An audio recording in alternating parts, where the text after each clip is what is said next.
Alright guys, welcome back to Token Tech, and this is the video I actually wanted to make for today. So just like I did a video when I felt that the Vega 56 was a really good purchase and a good buy for a lot of people. Hardware Unboxed did an update video where they retested the Vega 56, and you could see how it had matured and actually gained some percentage and was much closer to GTX 1080. And of course, you can overclock it, you can power mod it, you can liquid cool it, flash the BIOS, do all these crazy things to it and really push it far. That video is on my channel if you want to check it out, and I go through different models that are worth getting and where you should get them from. Today, we're basically going to do the same thing before the 570. Now, before I get into my video, I just want to make it clear that the 570 is a very good value right now in the middle of, or towards the end of April 2019. However, at the end of May, so roughly a little more than a month from now, AMD is supposedly going to announce stuff about not only Zen 2, aka Ryzen 3000, but also about Navi, which is their next generation graphics processors. All right, so graphics cards. And when those things get announced, if they are going to come out anytime in the next 3 to 6 months, I would suggest waiting for those because they're going to be faster performing, probably more power efficient, have some newer tech in them. Remember, these cards, the 570s, are roughly 3 years old because they're really just overclocked 470s, but I'm not going to get too into that. So if they do announce that in the next month or so, that it's going to come fairly soon, I'd say try to hold out if you can. Try to hold out if you can, so that you can buy something that's an actual upgrade to this card, whether it's $150, $200. If the performance is there, that's the way you should go. Now that we got that out of the way, let's talk about why I'm making this video. So for quite a while, I believed that the 570 was a great value, and I felt that many people knew that already. However, just earlier this week, a couple days ago on the 23rd, Nvidia launched the 1650. Now, some people might have been surprised by that because there weren't that many reviews on day one. Why? Because Nvidia did some anti-consumer practices again, where they didn't give drivers to the reviewers, meaning that they had to wait until the card launched and the public drivers launched to be able to download them and actually do benchmarks, meaning that you didn't see many day one reviews. Gamers Nexus, I believe, was the first one, at least the first one I knew of, that launched a review that evening after the cards had already been on sale for quite a few hours, and I'm sure people bought them up thinking that they were good. They're not. So this card came out, it's about $150, yet it performs quite a bit lower than a card that is cheaper. So if we look, you can find on this chart the 1650 right here, and remember, this is the SC Ultra, so this is above the 150 price point, has a 6-pin power connector, so should be able to boost higher and overclock. It's down here. Overclock gets it a little bit higher, about 5 more frames a second, but if you look, the 570 is handily beating it, and that's not overclocked, so you can also overclock your 570. And mind you, the 570 is cheaper. So let's go ahead and validate that in case anybody's wondering. Now, again, I didn't think I had to prove this or show this or go through any of this, but in the comment sections of those videos, you had people arguing that the 1650 was a better value. Remember, by now, there are more than just Gamers Nexus. There are plenty of reviews out there. And again, if you don't know Gamers Nexus, go to their website, great website, or their YouTube channel, or both. Anyways, let's go over to Newegg. On Newegg, if you type in new 4GB RX 570s, I like to go and do sold and shipped by Newegg, so no funny business going on there. And if you look, there are quite a few models, all of which have pretty good prices. So you have 3 models here that are $130. They're in stock, available, some with free shipping, as you can see. And these are good cards. These are not baseline cards. You have the Sapphire Pulse Radeon 570. This is a great card. Sapphire probably makes the best AMD cards you can get, and it's $130 with free shipping. Excuse me? Why would anyone buy a 1650? And then you also have a Red Dragon and an Azeroth Phantom card here, all of which are great values at $130. If you scroll down, you'll see that some of them get a little bit more pricey.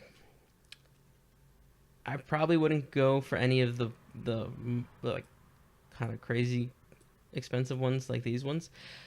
But for $10 more, 140 to be able to pick up a Red Devil triple fan design, that's insane. That's insane because that's real value that you're getting for this price. Okay.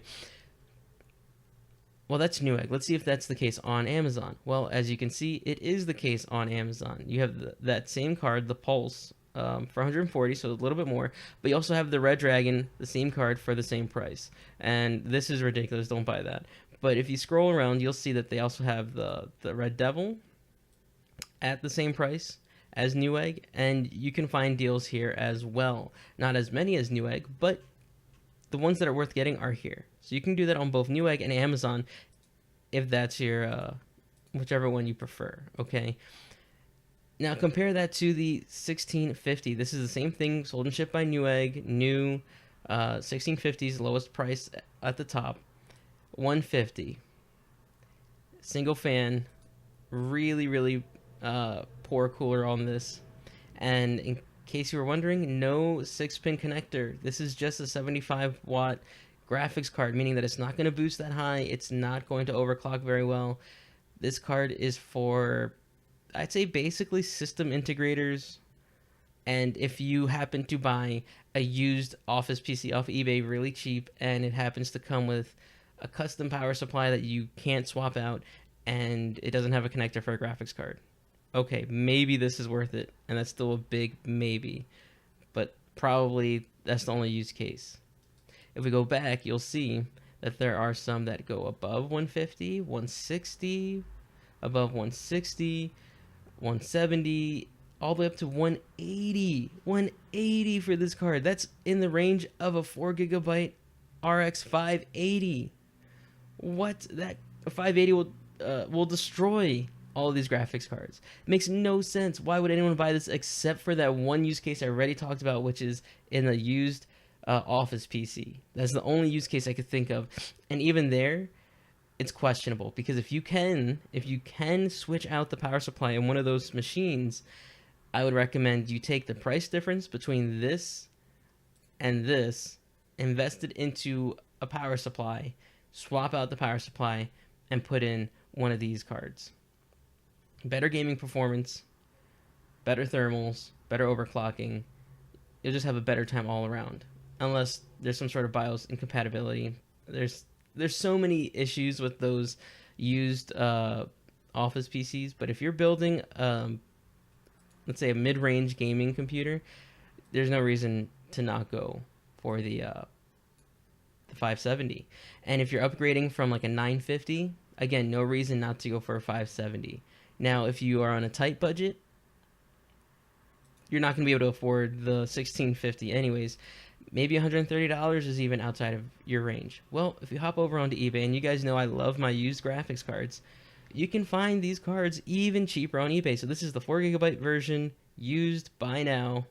And you see them from $80. Of course, $13 shipping is kind of crazy. This one, you have the triple fan Red Devil, the one that we were looking at, that was $140. $93.99 free shipping. This guy's also saying best offer, so you can make offers and see if he'll accept $80. Who knows, right? Same thing going on here, best offer, and I did do a video on how to really engage these people on eBay, and it's on my channel, so if you want some advice on that, feel free to leave a comment here, but I'd recommend go checking out that video first and maybe leaving a comment on that video to see if there's any questions you still have if you really want to get into this. But yeah, look, $80 for this card, and this is the Nitro Plus. This isn't the Pulse, this is the Nitro Plus, meaning that this is the higher end card. Again, crazy good prices. Amazing. $90. Of course, $18 is way too high for shipping. You might want to try to negotiate him down a bit on this price, but still, Nitro Plus, factory OC'd, really great cards for really good value used. So if you're gonna get these things used, you can just really destroy any prospects that the 1650 had. Really makes no sense, but it does showcase the value of the RX 570. Definitely recommended. But again, just want to make that clear. We are expecting in about a month to get some news from AMD, both on the CPU and graphics side. So if they announce Navi is coming in June or July, you probably should wait for Navi instead of doing this. I'm going to be honest, if you can wait. However, these are so cheap that you probably would be just fine buying one of these, and in a couple months, if Navi comes out and the performance and the value are really there, just upgrading at that point. But that's all up to you. Anyways, this has been my take on this. I really do recommend the 570. I think it's an amazing value, and especially for those of you who don't have a lot of cash, this is where you can really get the most for your dollar. Anyways, I'll catch you next time.